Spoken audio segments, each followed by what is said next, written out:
Екі дос бәстігет. Кім 100 күн бойы ешқандай затсыз өмір сүре алса, сол 14 миллион доллар ала. Сәлем достар. Бүгін бізде 100 вещей и ничего линего фильмі. Фильмнің алғашқы кадрларында басты кейіпкер өзінің арғы атасы туралы әңгімелейді. Ол және оның жары небәрі 57 затқа ие болған. Бірақ бірінші дүниежүзілік соғыс басталғанда, олардың қолында тек Құдайға деген сенімі ғана қалады. Ата-әжелері 200-ге жуық зат жинаған. Бірақ Гитлер билікке келген кезде олар бәрінен айырылды. Дегенмен, болашаққа деген сенім оларды күйзеліске түсуге жол бермеді. Ал ата-аналарының 650 заты болғанымен, бұл олардың шынайы бақытты болуына жеткіліксіз еді. Қазіргі заманғы адам күн сайын орта есеппен 10,000 затты пайдаланады. Онымен қоса, еркіндік пен болашаққа ие. Бірақ осының ішінде ол шынымен нені бағалайды? Пол жас әрі табысты бағдарламашы. Ол таңертең көңілді қыздың даусымен оянады. Алайда бұл шын адам емес. Пол өз жалғыздығын жеңу үшін өзі жасап шығарған виртуалды көмекші еді. Оның досы әрі серіктесі Том бір қабат төменде тұрады. Таңертеңгі уақыты мүлде басқаша өтеді. Спорт, душ, хош иісті кафе және бет пен шаш күтімі бәрі оның жастығы мен сымбаттылығын сақтап қалу үшін. Әбден дайындалған Том маңызды сұхбатқа барар алдында досын алып кетуге келеді. Бірақ Пол әлі төсекте жатып, өзін-өзі көңілдендіріп жатыр. Том біраз күш салып жүріп, оған жүздеген жұп кроссовкасының ішінен біреуін таңдап, костюм кигізуге көмектеседі. Содан кейін ғана екеуі асығыс үйден шығады. Сұхбат кезінде олардың ерекше жандар емес екені анықталады. Мұнда олардың секілді мыңдаған жас өнертапқыштар жиналған. Әрқайсысы өз жобасын бірегей деп санайды. Дегенмен, Том мен Пол әлі де ірі компанияның басшысы Дэвид Зукерманды таңғалдыра алады. Алайда бұл жетістік достардың арасында жанжал туғызады. Белгілі болғандай, Том Полдың виртуалды көмекшісін оның өзінен жасырын түрде зерттеу жүргізу үшін пайдаланған. Оның мақсаты жасанды интеллект арқылы адамдардың әлсіз тұстарын табу еді. Ал ең басты зерттеу нысаны Полдың өзі. Сәттіліктерін атап өту үшін достар түнгі клубқа барады. Бірақ Полдың ойынан тұтынушылық жайлы Томның айтқандары кетер емес. Ақыры, бірнеше стақан ішімдіктен кейін ол бәс тігуге бел буады. Ол және Том 100 күн бойы өздерін қоршаған барлық затсыз өмір сүре алады. Таңертең оянған Пол айналасында түк қалмағанын көреді.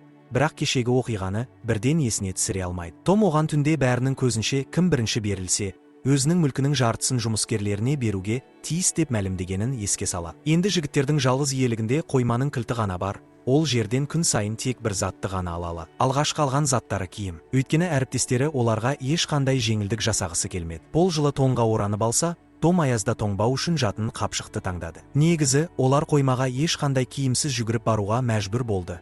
Жолда кездескен қаңғыбастар мен көршілерді әжептәуір таңғалдырды. Пол жасырын түрде бірнеше зат алып кетуге тырысады. Бірақ Том олардың ортақ мүлкін қауіпке тікпес үшін досын бәрін орнына қайтаруға мәжбүрлейді. Полдың ата-анасы оған қонаққа келіп, бұл бәсті естігенде таңғалады. Алайда, Полдың күткеннен керісінше, олар бұл идеяны қолдайды. Өйткені олар мұны тұтынушылықтан арылып, құндылықтарды қайта бағалауға бағытталған саяси қадам ретінде көреді. Бір апта өтеді. Бұл уақыт ішінде жігіттер ең қажетті заттарды жинап үлгереді. Бірақ Том өмірін ыңғайлы етуге арналған заттарды алса, Пол бірінші кезекте виртуалды көмекшісі нанасы бар смартфонды алады. Ол бос уақытында онымен сөйлесуді жоспарлайды. Қоймада олар Люсимен танысады. Ерекше сұлу қыз ол жігіттердің экспериментіне қызыға қарап жүрген болып шығады. Том еш ойланбастан батыл әрекетке көшіп, қызды кездесуге шақырады. Ал Пол не болып жатқанын түсінуге де үлгермей қалады. Кездесуге Том көзілдірігін киіп келеді, бірақ шалбарсыз. Өйткені оның линзалары бәстілеуден аман қалмаған, ал көздері қызарып кеткен. Кешкі аста соншалықты оғаш өтеді. Тұз бен бұрышсыз дайындалған тағам Люси дәмін татуды күткен нәрсе емес еді. Дегенмен, жұп романтикалық атмосфера құрып, шын жүректен сыр шертуге тырысады. Алайда Томның өзін миллионер деп атауы қызды күлкіге қарық қылады. Бос пәтер ешқандайда. Люкс өмірді еске түсірмейтін еді. Кеш тіпті шынайы әрі жақын бола бастағанда, жастар алғашқы сүйісуге ұмтылған сәтте, Пол кенеттен олардың оңаша сәтін бұзады. Том досына сөз жұмсамай, оны есіктен лақтырып жібереді. Ақыры, ол дегеніне жетіп, түнді жаңа ғашығымен өткізеді. Осы уақытта Пол әжесіне барады. Әжесі оған соғыс кезіндегі қиын өмірі туралы айтады. Бір кездері ол тек бір чемоданмен қашуға мәжбүр болған. Бұл әңгімеден кейін Пол бақыт заттарда емес екенін түсініп, осы ерекше кезеңді оңай қабылдай бастайды. Осылайша шешуші күн келеді. Жігіттер жасаған қосымшаны ірі компания басшысы сатып алғысы келеді. Бірақ Том күтпеген тәуекелге барып, тек қосымшаны емес, бүкіл компанияны 14 миллион еуроға сатуды ұсынады. Ал кәсіпкер бұл ұсынысты қабылдайды. Пол мен Том арасында үлкен дау басталады. Пол мұндай маңызды шешім өзінің келісімінсіз қабылданғанына ашулы. Алайда Том өзінің дұрыстығына соншалық сенімді, ол тіпті досына түсіндіруді қажет деп санамайды. Оған қоса, сол бәсті жеңетініне күмәнсіз еді. Томның ойынша, Пол көп ұзамай шыдамай,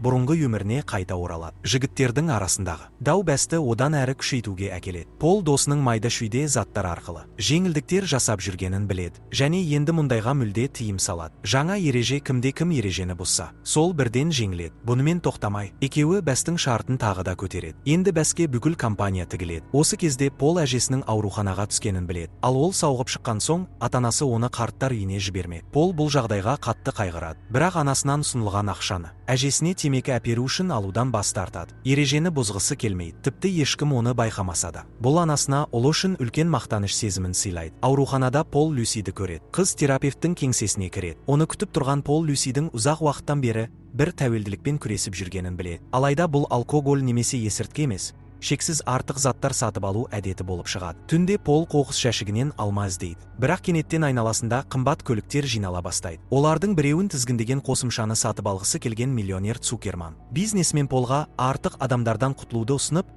пайданы ешкіммен бөліспеу үшін оған қосылуға шақырады. Кепілдік ретінде оған бірінші класты билет ұсынады. Алайда Пол бұл ұсыныста бір шикілік барын сезеді. Оған қоса, миллионердің нанаға деген мақсаты ұнамайды. Цукерманның айтуынша, осы жасанды интеллект арқылы адамдарға қажеті жоқ заттарды оңай сатуға болады. Ең бастысы адамдар оны өздері қалайтындай етіп көрсету. Виртуалды көмекші әр қолданушыға бейімделіп, олардың ең жақын досына айналады. Сөйтіп, дүкен сөрелеріндегі заттарды бірінен соң бірін ұсынумен болады. Том Люсидің үлкен қарыздары бар екенін біліп, бұл жағдайға Полды кінәлайды. Достардың кезекті жанжалы басталады. Бәстескелі бері олар үшін бұл үйреншікті нәрсеге айналған. Пол телефонда Люсидің нөмірі бар екенін есіне түсіреді. Том оған қоңырау шала алар еді, бірақ бұл ой оны тіпті күдіктендіреді. Өйткені оған қоңырау шалу үшін Пол телефонды алуы керек, ал бұл бәсті бірден жоғалту деген сөз. Осы кезде досымен үздіксіз ұрсуға шаршаған Пол бәрінен бас тартуды ойлайды. Алайда үйге оралғанда баспалдақта анасын кездестіреді, және оның жүзіне қарап ақ әжесімен бірдеңе болғанын түсінеді. Том Люсиді тауып, оған шындықты айтады. Ол Полдың қызды сот орындаушыларына ұстап бергенін айтады. Бірақ Люси жай күліп, бұл шешімді өзі қабылдағанын жеткізеді. Ол қашып, жасырынудан шаршаған. Сондықтан құзырлы органдарға өзі хабарласқан. Бұдан бөлек ресми түрде ауру деп танылып, оған қамқоршы тағайындалғанын айтады. Алайда Томның келгендегі нағыз себебі басқа еді. Ол Люсиге бәсті жеңгенін айтып, енді оның қарызын жауып, мүлкін қайтарып бере алатынын жеткізеді. Том Полдың жоқ екенін байқайды. Үйге оралғанда, Пол өзіне тиесілі барлық заттарды Томның пәтеріне қайтарып тастаған. Бірақ оның өзі жоқ. Әріптестері алаңдай бастайды. Том досының ата-анасына барып, Полдың қайда кеткенін білмек болады. Сол жерде ол әжесінің қайтыс болғанын естиді. Пол үшін бұл адам туыс қана емес, нағыз отбасының символы еді. Ал ең таңғаларлығы, Пол Калифорнияға бірінші класспен ұшып кеткен. Бұл оның билетін біреу сатып алғанын білдіреді. Бірақ шындық басқаша еді. Том Полдың көршілерінен мүлде басқа нәрсені естиді. Олардың бірі Полдың көлігін жөндеп бере алмай кеткеніне ренжулі. Себебі ол үнемі май ағып кететін. Ал бұл уақытта Пол өзен жағасына орналасқан. Ол бұл жерден Томның өзін табады деп күтпеген еді. Екеуі ұзақ сөйлеседі. Ақыры олардың арасындағы барлық жанжалдың түп тамыры бір қызда екені анықталады. Полдың алғашқы махаббатын Том тартып алған болып шығады. Том мойындайды, ол досына әрдайым қызғанышпен қараған. Өйткені оның нағыз отбасыда бақытты өмірі де бар еді. Сондықтан ол Полдан кем дегенде бір нәрсені тартып алғысы келді. Шынайы әңгімеден кейін достар татуласады. Компания Полдың жеңілісіне арналған кешкі жиналады. Алайда күтпеген жерден Том да бәсті ұтпағанын мәлімдейді. Сондықтан $14 миллион барлық қызметкерлер арасында теңдей бөлінетін болады. Достар өз әріптестеріне жаңа жоба жасауды ұсынады. Бірақ бұл жолы ол телефонда емес, қаланың сыртында, жерде жүзеге асады. Қызметкерлер ақшаны қайда жұмсау керектігін талқылап жатқанда, бір жаман жаңалық белгілі болады. Цукерман нананы бүкіл әлемге жариялап жіберген. Енді ол әзірлеушілерге бір тиын да төлемейді, және компанияны жауып тастауы мүмкін. Басшылық ұжымға көмектесе алатын, жалғыз нәрсе сатуға болатын, барлық жабдықтарды тарату ғана. Люси көшеге шығып, дәл ортада тұрған жұмыс үстелін көреді. Одан әр бір қатарға тізілген кеңсе жиһаздары байқалады. Жасалған бағыттауыш белгілерді қалай жүрсе,